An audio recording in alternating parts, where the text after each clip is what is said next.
Sebastián Di Domenica, buen día amigo, ¿cómo va? Y un tema, una semana también que nos lleva a hablar sí o sí del gasoducto y de todo lo que fue este acto del domingo pasado. ¿Cómo estás? Hola Juan Pablo, ¿cómo estás? Saludos para vos y para toda la audiencia. Sí, efectivamente, la idea es hablar un poco del tramo del gasoducto que han inaugurado el 9 de julio el presidente, la vicepresidenta y Sergio Massa como ministro de Economía. Y es un poco, es un tema muy interesante, muy importante, porque plantea una perspectiva energética para el país muy promisoria y de ahorro primero y de generación de ingresos más adelante, ¿sí? Es realmente muy importante porque, bueno, se logró realizar en un tiempo récord, bastante rápido. Digamos, acá se puede repetir ese dicho, ¿no? La crisis a veces es oportunidad, ¿no? La crisis energética que generó la guerra entre Rusia y Ucrania, que encareció el gas en todo el mundo, hizo que tal vez esta obra se agilice y finalmente se acomoden todas las piezas, porque fue todo un proceso bastante difícil, se acomoden las piezas para que finalmente se pueda hacer en un tiempo récord, se pueda inaugurar.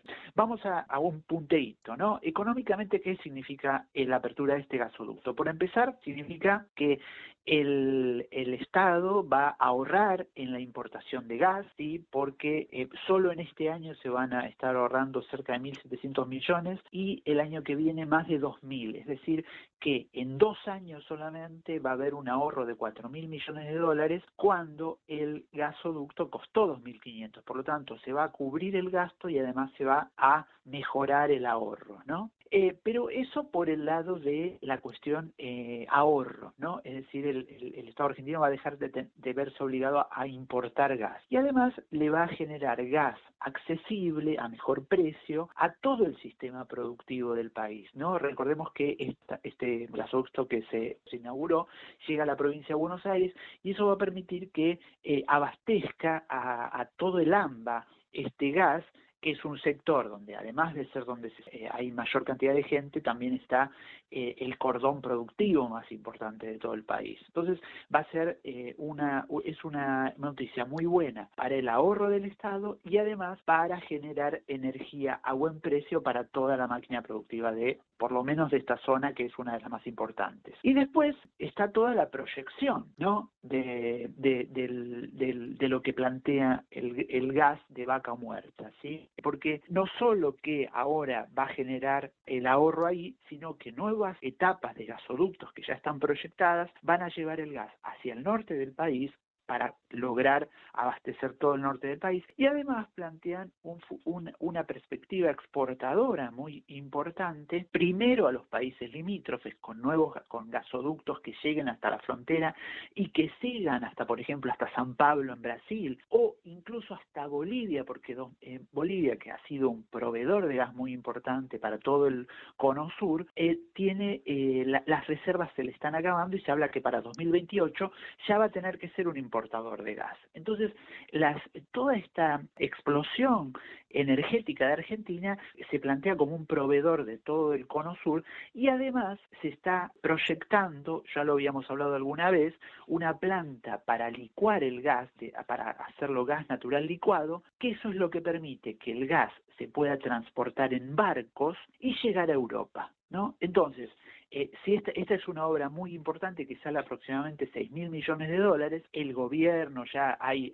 charlas incluso con empresas de Malasia, etcétera. Si eso se llegara a producir, el país va a tener posibilidades de, en unos años, exportar no solo gas y petróleo a los países limítrofes, sino hacia Europa. Recordemos que Europa, después de la guerra Rusia y Ucrania, buscan proveedores de gas en todos lados porque quieren evitar comprarle gas a Rusia. Y bueno, y Argentina sería un potencial vendedor a todos estos países. ¿Qué más nos queda? Además del gasoducto, muy poquito tiempo Igual nos queda en esta columna. Estamos conversando con nuestro colega y compañero Sebastián Di Domenica y la economía de bolsillo también nos lleva al comercio de cercanía, al comercio local y también qué es lo que pasa en la compra diaria, Sebas. Exacto.